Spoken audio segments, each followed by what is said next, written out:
अभी इसके पहले अपन ने सीखा था 3x3 का वर्ग मैजिक, यानी उसमें कुल 9 खंड थे और कोई भी संख्याएं लगातार 9 तक संख्याएं लेकर के और वर्ग बनाए थे, जिसका आड़े में और खड़े में जोड़ एक बराबर आया था। अब हम ले रहे हैं 4x4 का वर्ग, 4x4 का वर्ग मैजिक, यानी एक तरह से कैसे इसको हल करना है कि खड़े में और आड़े में जोड़ एक बराबर आए।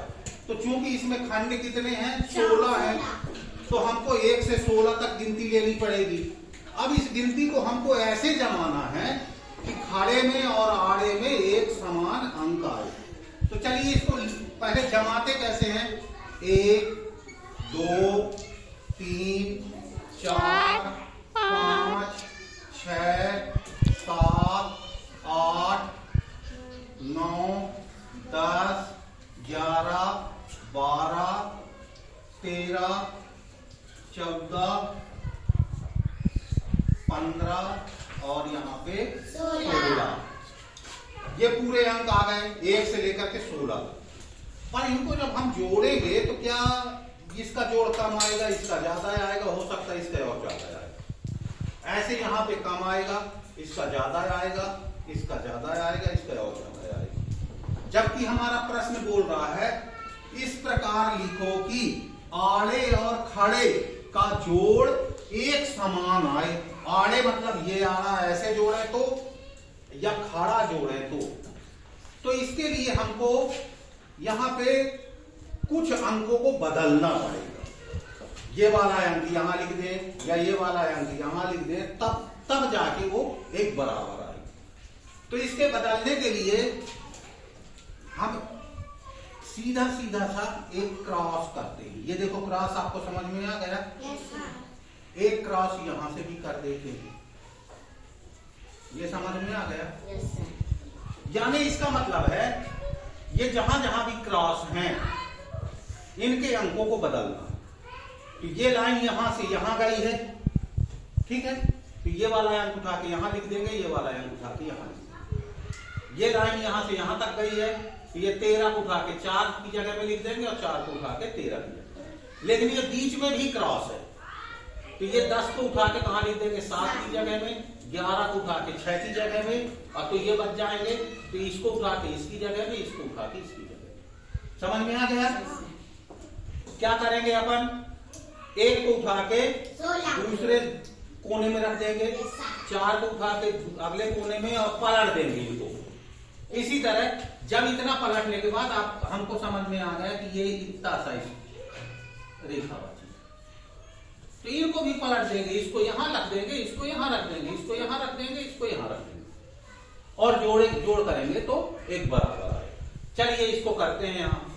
तो यहां एक को हम छोड़ देते हैं, पहले यहां लिखते हैं 2, यहां लिखते हैं 3, 4 को छोड़ देते हैं, यहां लिखते हैं 5, 6 को छोड़ देते हैं, 7 को छोड़ देते हैं, 8, यहां लिखेंगे 8 के बाद 9 आएगा, 10 को छोड़ देते हैं, 11 को छोड़ देते हैं, यहां आएगा 12, 13 को छोड़ देंगे तो यहां आएगा 14 और यहां आएगा 15, यहां आएगा क्या 16। 16 को उठा के हम लिखते हैं यहां पे, यहां लिखना था 1 तो यहां लिख दिया हमने 1। यहां से देखो 1 2 3 4 आना था और यहां पे क्या आना था 13, तो यहां पे हम लिख देंगे 13 और यहां पे लिख देंगे 4। यहां आना था 6 और 7, तो ये 6 उठा के यहां लिख देंगे, यहां आना था 7 तो 7 उठा के यहां लिख देंगे, या 9 के बाद यहां 10 आना था तो ये उठा के यहां 10 लिख देंगे, यहां 11 आना था तो ये 11 बन गया। ये किस तरह बनाया हमने, ये 1 को उठाया 16 की जगह में रख दिया और 16 को 1 की जगह में, 4 को उठाया 13 की जगह में और 13 को 4 की जगह में। इसी तरह 6 को उठाया 11 की जगह में, 7 को उठाया 10 की जगह में, 10 को 7 की जगह में और 11 को 6 की जगह में। ठीक, अब जोड़ के देख लेते हैं। 16 2 18, 19 20 21, 21 10 31 32 33 34, इसका जोड़ कितना आया 34। इसको भी जोड़ते हैं तो 11 5 16, 16 10 26, 26 और 8 34। इसको भी जोड़ते हैं 9 7 9 7 16, 16 6 22, 22 और 10 32, 2 34, 14 4 18, 18 10 28, 28 और 5 33 और 1 34।